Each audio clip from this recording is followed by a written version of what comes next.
All right, so welcome into the Four Tigers podcast. My name is Nick Costello. I am one of your co-hosts today. How's it going, everybody? Eli Algain here. Trey Matney. Declan Rowland. And we are with the legendary Mr. Clemson himself, Eric Mac Lain, joining the program today. Thank you for being here. We know you've had a busy schedule with the ACC Championship and then going up to Bristol last night for your late-night ACC Huddle edition, spelling out the bowl games. So we just want to thank you for being here today. We know you've had a busy schedule. Well, I appreciate that. It's been very busy, like you said, but good times, and it's a good busy. And anytime you get to see the Tigers play in person, man, it's a ton of fun. And then, as you mentioned, going up to Bristol, it was a little bit different feeling this time around than the last time I flew up there on Selection Sunday, knowing that we had one in the Tigers, which I know we're all excited about that, but also a pretty good feeling that SMU was going to get in too. So the ACC being a multi-bid league, we were jacked up about it, man. So it was a great Sunday. It was a ton of fun. Well, that's awesome. So just to kind of, before we get into all the questions and everything, can you explain like the excitement that you have for Clemson and what you expect against Texas? Yeah, I'm jacked up, man. I think that, when you look at the bracket, obviously it's tough being on the road in a home environment. That does stink, right? It is what it is. But, it's a team that has 0 top 25 wins. It's a team that, the two times they played somebody that was ranked in the country, they lost, and that being Georgia, which clearly Clemson did too, and I get that. But it's just one of those things where you feel really good. And then you look at the next trip, if they win, going to Atlanta, which can virtually be a home game, for Clemson, will be fascinating with the head start that Arizona State does have. How many tickets will they buy up? How many will be saved and allocated, things of that nature, for this next team. That's going to be a fascinating piece of this. And playing a team that is very good at what they do, but a bit one-dimensional with the fantastic running back. And then if the cards fall the way they may, and again, we were just joking about this, Eli, but this is where the orange tinted glasses come out. If there's some way, somehow, that Ohio State can meet us in the semifinals and be in the final, whatever that is, Final Four, I believe it might be, I have to think Clemson feels great about that. You're probably a little worried playing Oregon, but Ohio State line it up any day of the week. And, who knows what that could look like. That'll be in the Cotton Bowl, which Clemson plays very well there and has great memories there. And then maybe there's a little trip to Atlanta one more time, 3 times this season at the very end of the year. So we'll see. But it's certainly a big, big dream. And Clemson has to lock all the way in, which we haven't seen that this year, right? I mean, we've seen them play unbelievable spurts of games. 30 minutes kind of max is what we've seen. How can they get it to a full game? How can we see 60 minutes of football from the Tigers? It would be nice to get a lick back in Atlanta, especially how we started the season off against Georgia. We have some not so fond memories this season, but we have the chance to rebound and create some great memories. So kind of relating this back to the class content. Shout out Professor Sam for making us do this. First question for you today is so with having a successful podcast and being on live TV as well, what are some kind of the freedoms that you have on your podcast versus live TV, and then vice versa? Yeah, I think the cool thing about doing, your own podcast and having your own platform, things of that nature, is we can do whatever we want, not just from a content and how and what I want to say standpoint, but, also the timing of it. Like this week in particular, KG and I just put out an episode. We kind of broke down the ACC championship game, what we saw, what the next couple of weeks are kind of going to look like, the playoff seeding and bids and a little bit of bowl. And we're done for the week, and that's what we're going to do. And we're going to kind of get to next week and, that kind of be game week and really kind of blow it up then. So that's what's fun for me is really, trying to be entrepreneurial in that sense, but also kind of go with the times. Like this is, a little bit of an off week for everybody. It's some finals. It's the end of school. People are maybe traveling. And so potentially going to be a slower week. And a lot of newsy stuff that you kind of want to get through before you start doing episodes and things of that nature. Like it would be probably irresponsible of us to do a bowl recap or a bowl, preview right now, not knowing who's even going to play in the games. I mean, it would just kind of be silly for us to roll through all those games and have to redo it or something of that nature. So, having that flexibility has been, something that I really love and why we continue, I think, to strive and, try to get this thing as good as we can. That's awesome. I know I graduate college, feels weird to say, in 10 days. So so you are right about being finals week and semester ending and all that jazz. Eli, did you have another question for him? Yeah, I did. Eric, I wanted to ask, with this new day and age where podcasting and being online is so critical and so necessary for having good interviews and seeing so many different people on, how has podcasting helped further the outreach of your own personal brand?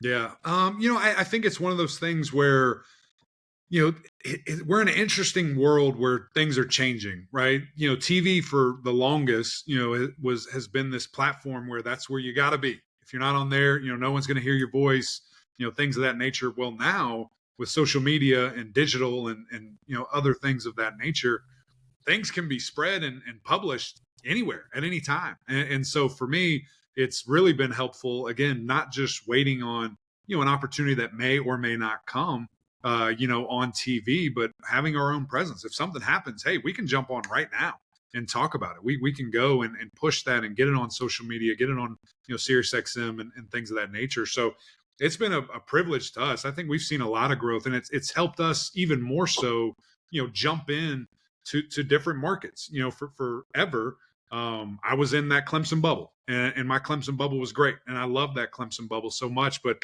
once you get to ESPN and you're growing and you're trying to talk about others, how do you infiltrate those fan bases and get in with those fans? And doing this, I think, has sped that up and allowed people to maybe see a little bit different or more intimate side than on TV, because it's got to be quick. I'm sitting on a desk with 5 people. We got to go.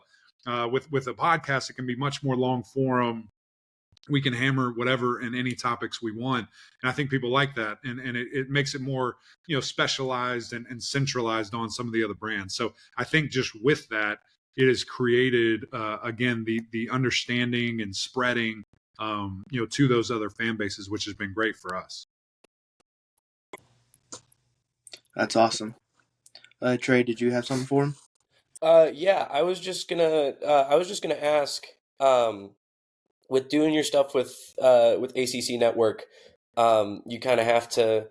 We were talking earlier about sometimes you kind of have to take the orange tinted glasses off. How do you cater to other fan bases? And is there anything that you do to try to avoid ruffling feathers, or do you kind of welcome the conflict? Yeah, I think, man, with me, the way I think about it, before I say something or do something, I do kind of always think about it in my mind of how would I feel if somebody said this about Clemson? Would I be mad? How would I feel? Or is it just the truth? Is what they're saying applicable and kind of where we are? So I try to always present things fair and just and just what I see, good, bad, and different. We're going to bring it up. If there's a reason, X team lost the game, we're going to talk about why they lost the game. And I think you can handle that appropriately. You don't want to sit there and attack, a young man or young woman, whatever you're covering, and say, they are so dumb. Like, how could you do, what do you, there's critical things that you can judge the actions, not necessarily the person.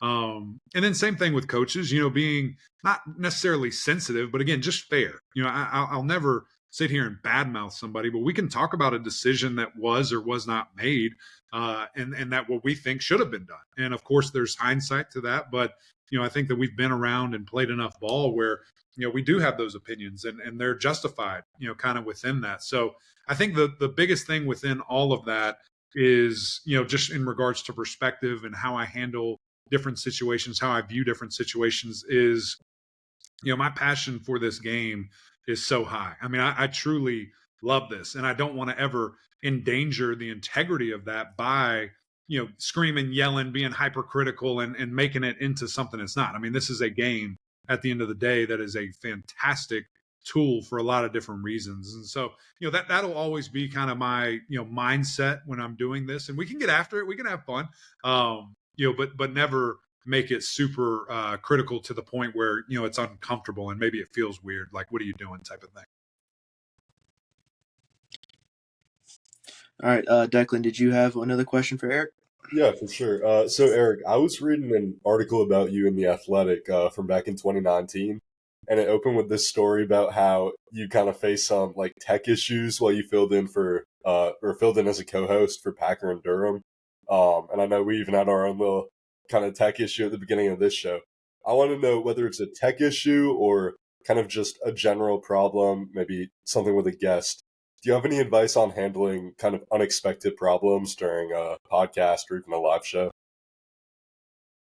Yeah, I'll have to go back and read that and remember what exactly had happened or what we were talking about. That's funny. And what's even more funny about that is just this past weekend, I was walking through the Panther Stadium and going back and forth between different places. And this, young man that worked for ESPN, I'm not sure in what capacity. He wasn't a part of our crew necessarily. He came up to me and he was like, do you ever get nervous? And I was like, no. And, I was like, this is what I do. I study and prepare and, get excited for the weekend or for the show and whatever. He was like, really? He was like, nothing gets you kind of, worried or whatever. And my answer was, well, the only time I really get nervous is if something technically goes wrong. So it's funny that, you bring that up. That's really the only thing that can, and it's not even rattle, but it can throw you off a little bit. If the mics start not working or if something's glitching or if there's a big delay for some reason, or if the wrong thing is ran, if a button was hit wrong, there's things like that where, it's weird how you handle it, right? Because you don't want to be super frustrated and be like, oh, I mean, these idiots, they hit the wrong thing. What are you doing? You want to, try to be as professional as you can and understanding as you can. And, the one part that does stink about it, though, is that, like, I'm the one or we're the ones that are on camera when it happens. Like, whoever messed up, nobody knows. They have no clue, who that person is. But we're the ones that, if I'm talking about North Carolina and there's a Louisville tape running, you're just like, oh my gosh, like this is not good. So I would always say, try to remain calm, try to stay as calm as possible, and just be ready to adjust. And, kind of with that is obviously knowing your stuff and being able to, do that quickly if something does happen. And again, it's very rare. But when it does happen, you need to be ready, you need to be prepared. So I would always say the technical stuff, because you have no control over it, right? Like there's nothing I can do, about that except for kind of roll in the moment, trust that our amazing crew is going to have it figured out and eventually get us back on the right path we're supposed to be on. Yeah, I think all of us, maybe hand up here, could you take that advice today, as I'm having to film on my phone and not my computer. So enough with the formal questions. We kind of want to get into the fun questions. There we go. Come on. So dead or alive here in this question. If you could have one person or a group of people to film either on live TV or your podcast, who would it be? Wow. One? What's my number? How many people? I know you said a group. How many do you want? I mean, it's whoever you want to be, as many or as few. Yeah. Man, I tell you what, to sit down and interview Jesus would be pretty unbelievable. That would be an absolute banger. Great guest. I'm sure the numbers would be astronomical. So that would be incredible. Athlete-wise, man, I'd love to interview LeBron James. That's my guy. I grew up watching him, just seeing him, and being in Ohio when he was in high school and in the NBA. So interviewing him would be really cool. On the football side, Peyton Manning's kind of my goat of goats. Like that's, again, a guy I grew up watching, idolizing and just loving to see play. So that's kind of a weird big three, but there it is for you. I'd love to sit down with any of those guys and have a great conversation. So no Bill Belichick with the kind of not rumors, but coming up. That might be coming up. He might be on some of the guest list sooner than later. Yeah, that would be pretty cool. Eli, or anybody else have any other last questions? I've got one, and it kind of branches off that one. I know Eric, Trey, and I have talked a lot about this because him and I both work for Clemson's athletic department in a couple of different facets, but a lot of what I do is also interviews with athletes and writing stories. So what's the key to the perfect interview? Great question. Or what are some of the keys? Yeah, I think I'll just go general because there's obviously so many different kind of interviews and things of that nature. But I think making it as conversational as you can, is a really great thing. Like, some people, and even myself, when I was a little bit younger, but some people get so caught up in, I want to ask this question, I want to ask this question, I want to ask this, and you're not listening. I think that's a really big part of not just sitting here and having your agenda as you're going through a conversation or doing a sit down with somebody, but really listening to what they're saying. And is there anything, with your first question that maybe takes you down a whole totally different path just because this is good. This is something that's interesting. And do you think there's more there, that you can really get out? So having, a conversation, not just necessarily an interview, I think is always great and fun. And I think that comes off very genuine to people and people want to watch that. I think less and less people are interested in just hearing, you sit there and read a card instead of, just really talking to somebody. So I think that's probably the biggest thing. And then just the way you do it, like how can it goes hand in hand, but how can you make it as conversational with your questions and things of that nature where it doesn't just seem like you're going through those different things. So listening and making it a conversation are the two biggest things that I look for and that I think are really interesting. And even I'll tell you this too, I've done enough radio with a bunch of different groups, and we're just in a big setting right here. Also listening to your co-host, like, if they say something and then 3 minutes later you ask a very similar question, it's kind of like, what are we doing here? Which I've had happen. I've had happen before. And, I just normally will answer it similarly, but you don't want to embarrass anybody, but just listening is a really big key. Is there anybody that is like particularly good at that you kind of will look to maybe model yourself after, or is it all you? Yeah. I hope not. I hope it's not on me. That's not good. That's not good if it is. I love Marty Smith a ton. I think he does an excellent job, super versatile in the way that he, is involved in a lot of different sports, a lot of different things, and think that he has, kind of a stature about himself that he can absolutely get after it and handle kind of any situation that happens. My guy who, was the host of our show and is now over with NBC, Jordan Cornette, does such a great job, like leaning into, he's done a lot of different things in life and just being able to, pull from all of those. And again, the conversational element, any, he can be the host. Normally you see former players be analysts, but he can use that analyst knowledge because he played basketball at Notre Dame at the highest level.